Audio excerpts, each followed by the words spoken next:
Let me take you back to 1947. The British Raj had just ended. India and Pakistan were created as two distinct nations.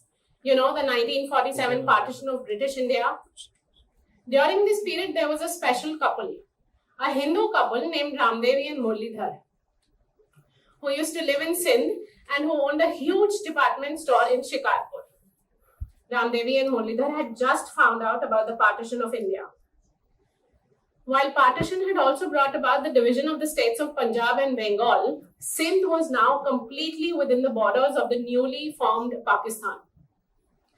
This was because at the time of partition, the population of Sindhis, the population of Sindh was about 70% Muslims, 27% Hindus, and the remaining 3% other minorities.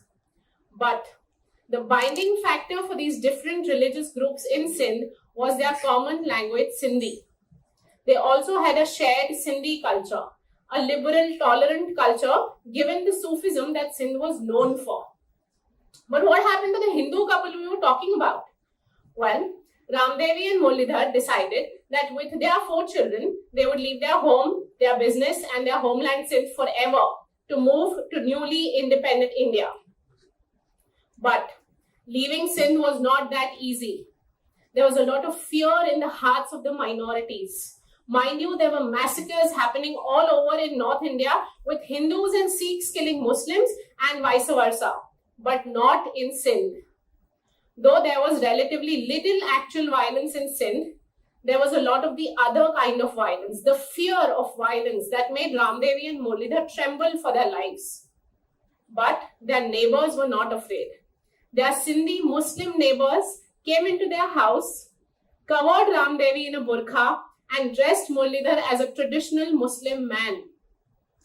Thus, this Hindu couple, now disguised as Muslims, safely left Sindh and reached Kalyan camp outside Bombay in the newly formed India, with nothing but 20 rupees in their hands.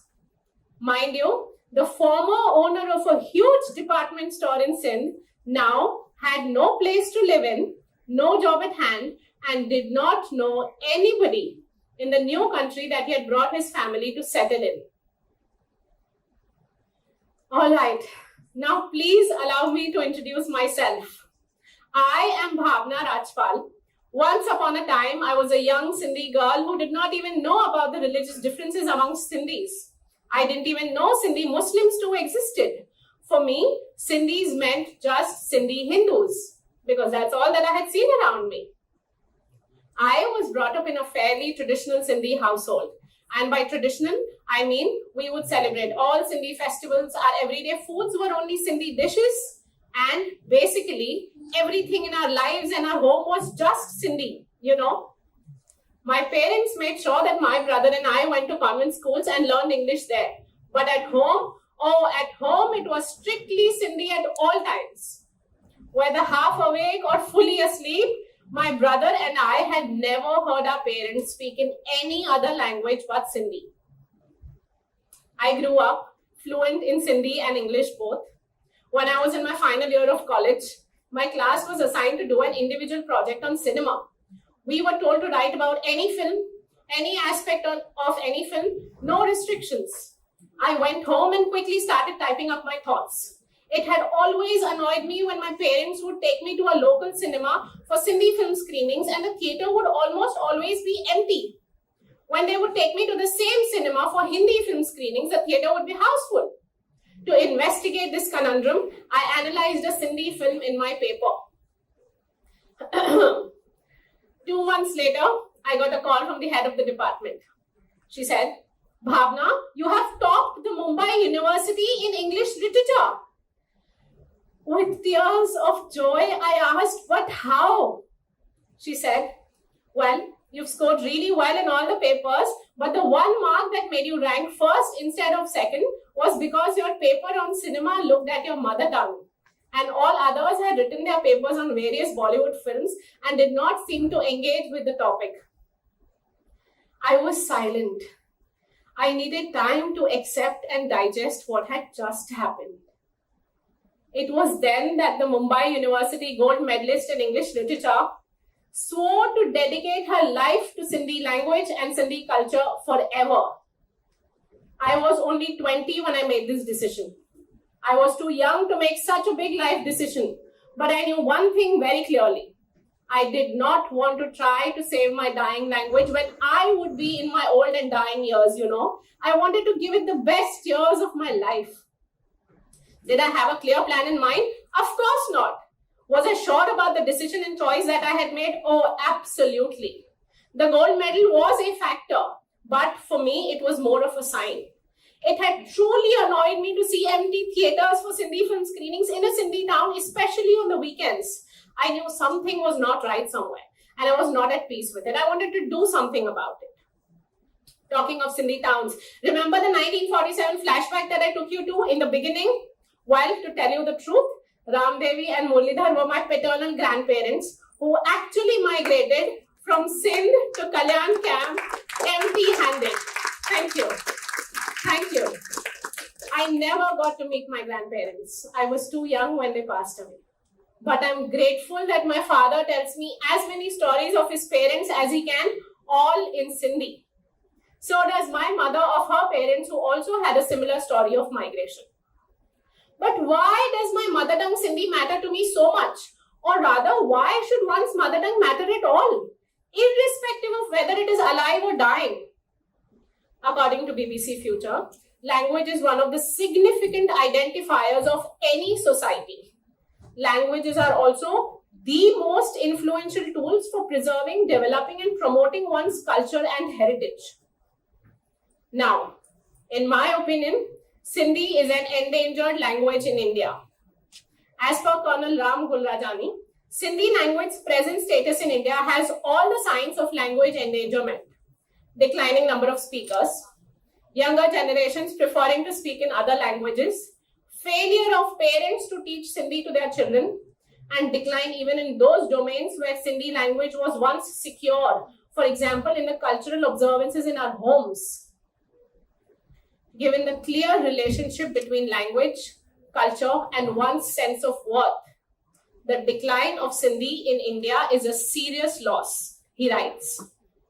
Languages are conduits of human heritage, BBC Future further argues. Now, given the grim reality of Sindhi in India, what do we do to preserve and promote our language, culture, and heritage? Well, to begin with, by speaking in Sindhi if we know it, by celebrating our traditional cultural festivals, for they hold the hidden secrets of a distinct cultural heritage. The hesitancy to speak in Sindhi, both within and outside homes, needs to be addressed head-on. Without regular practice, even a native language will begin to degrade in the speaker's minds.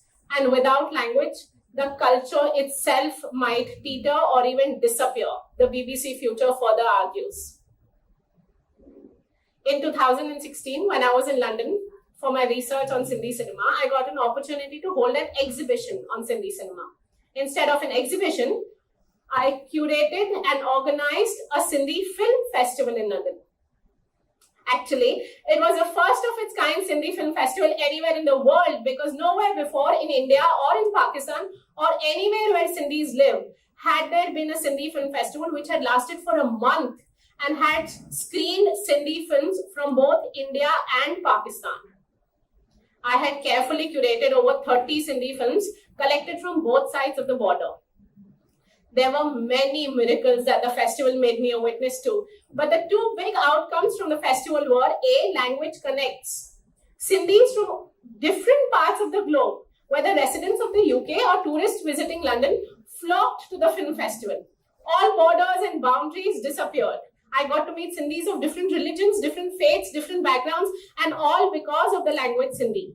Sindhis from Sindh, Sindhis from India, Sindhis from different parts of the world were watching Sindhi films together. B, when we talk to our people in our mother tongue, it strengthens our social, cultural, and personal identity. During the Q&A sessions, after every film screening, I would forget that I was a woman talking to a man, or a Hindu talking to a Muslim, or an Indian talking to a Pakistani. Because truly, our discussions would be about Sindh, Sindhi culture, Sindhi cinema, Sindhi food, and our similarities in the cultural aspects, not about the differences in our nationality or gender or religion. Those discussions enlightened me more than any book on Sindhi culture ever has. It made me realize firsthand that that is the rich Sindhi culture that I belong to. That is the place from where my grandparents were. That is the motherland my parents tell me stories of. And that is the homeland that I yearn to visit. I am so excited that I'm forgetting my lines, but I'm going to continue. Now, before I had organized the Sindhi Film Festival in London, I had read up all about Sindh, of course. But it was the first time I was meeting people who actually belonged to Sindh in the present day and time. It made me feel like I was transported to a pre-partition era where Sindhi Hindus and Sindhi Muslims could mix, could make friends, could hug each other. It made me realize that there is no point in these borders and boundaries because the comfort and warmth of our mother tongue I could actually feel. Now, I have to tell you this story about my adoptive grandparents in London, Gop Dada and Mike, a Sindhi man and a Dutch woman who've been happily married for over 40 years now, actually 50. During one of our, I use the term Dada out of respect for the elderly.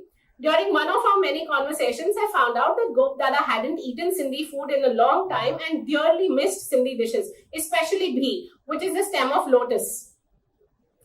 I was stunned. I could not imagine not being able to eat my favorite Sindhi foods for a month or two max, forget years. My mother promptly couriered me 2 kgs of bhi, and the very next day I made bhiya tikku, lotus stem cutlets, and bhoga bhiya thuma mein, lotus stem cooked in garlic. And the smile on Gop Dada's face after eating these dishes made me realize just how much we are what we eat. Foods, cuisines, and culinary traditions fall within the umbrella of UNESCO's list of intangible cultural heritage. It is no surprise that UNESCO recognizes every single detailed aspect of food, right from detailed recipes to preparations and traditional customs around food and festivals. Our DNA and the research is showing that our DNA strongly reflects our cultural foods. No other foods can ever give us the satiety that comes from eating our cultural foods. Food culture and culinary heritage are strong identity markers. I have embarked on my journey of discovering, embracing, and celebrating my traditional foods and cultural recipes because they hold an unshakable bond with the mother tongue and hidden secrets which no other wisdom will ever give us. I have also realized that we might have not brought much with us to partition, we Sindhis, from Sindh to India, but traditional recipes and cultural foods have kept us going since our resettlement as refugees in India. Food truly is so much more than a medicine. It is culture on a plate, traditions in taste, and heritage in one's hands. When I was young, and I remember when I was in school, my classmates would often tell me, we are headed to our gaon for the holidays. Which is your gaon, Bhavna? Where are you going?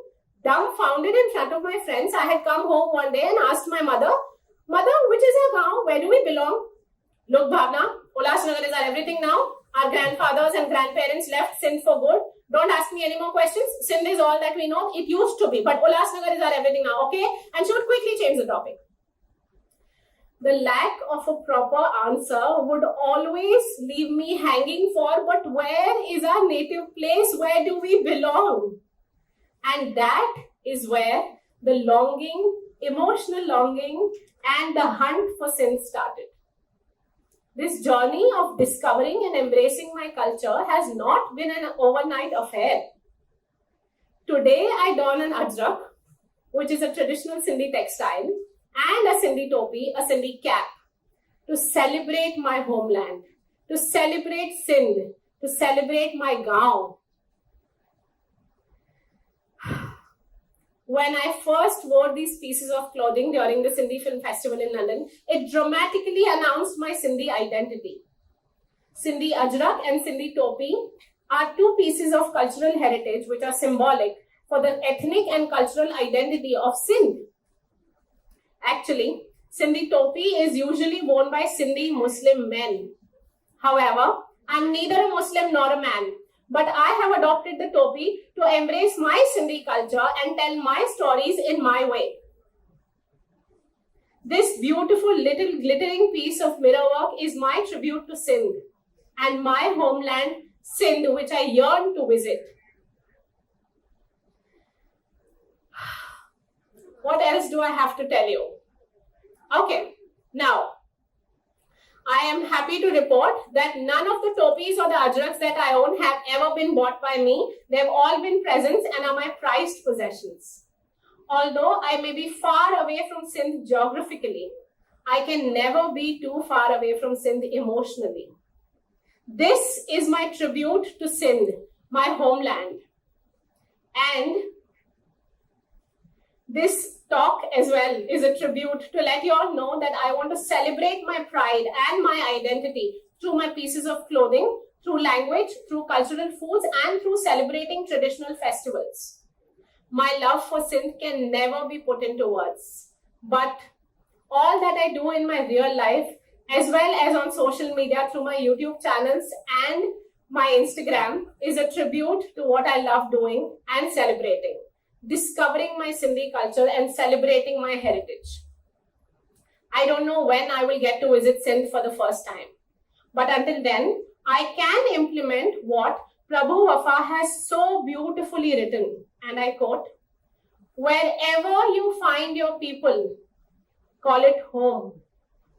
Wherever you find Sindhis, call it your Sindh." Thank you.